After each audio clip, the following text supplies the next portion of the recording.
আমরা যারা ফেসবুক ব্যবহার করি, অনেক মানুষের কিন্তু ফেসবুকের মনিটাইজেশন সাসপেন্ড হয়ে গিয়েছে। এমনকি আমার যে ফেসবুক আইডি রয়েছে, সেই আইডিরও কিন্তু মনিটাইজেশন সাসপেন্ড হয়ে গিয়েছে। তো বন্ধুরা, আমার মনিটাইজেশনে সাসপেন্ড হওয়ার পরে আমি কোনো রকমের কোনো কিছু করিনি, জাস্ট পরের দিন 24 ঘন্টা পরে কিন্তু আমার সেই সাসপেন্ড অটোমেটিকলি ঠিক হয়ে যাচ্ছে। আপনারা স্ক্রিনে দেখতে পাচ্ছেন যে আমার প্রথমে সাসপেন্ড এসেছিল এবং আমি কোনো রকমের কোনো কিছু করিনি, জাস্ট ওভাবেই ছিল।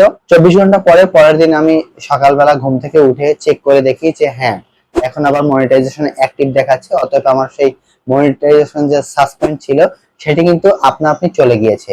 এটা বন্ধুরা আসলে একটা ফেসবুকের একটা বাগ, অথবা যে কোনো আপডেট বা যে কোনো একটা কারণে কিন্তু এরকমের হয়। এর আগেও কিন্তু এরকমের মনিটাইজেশন সাসপেন্ডের ইস্যু গুলো কিন্তু আমরা ফেস করেছি। সো নেক্সট টাইমে যদি এরকমের কোনো সমস্যা হয়, তাহলে একটু চিন্তা করবেন না, এটা আপনা আপনি আবার ঠিক হয়ে যাবে। যদি কোনো সাসপেন্ড আপনি কোনো কারণে আপনার কন্টেন্টের কারণে যদি আপনাকে সাসপেন্ড করা হয়, তাহলে অবশ্যই তারা উল্লেখ করবে এবং সেখানে আপনার কন্টেন্ট ডিলিট করবে এবং আপনাকে ওয়ার্নিং দেবে।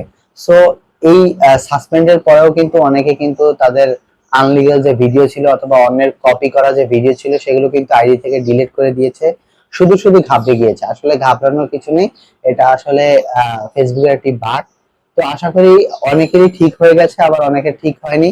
একটু ধৈর্য ধরুন, সবারই ইনশাআল্লাহ আস্তে আস্তে মনিটাইজেশন আবার অ্যাক্টিভ হয়ে যাবে। কোনো রকমের কোনো কিছু করার দরকার নেই।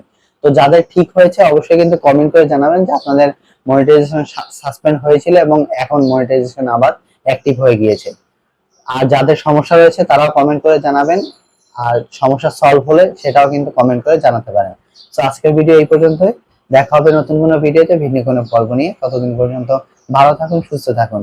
আল্লাহ হাফেজ।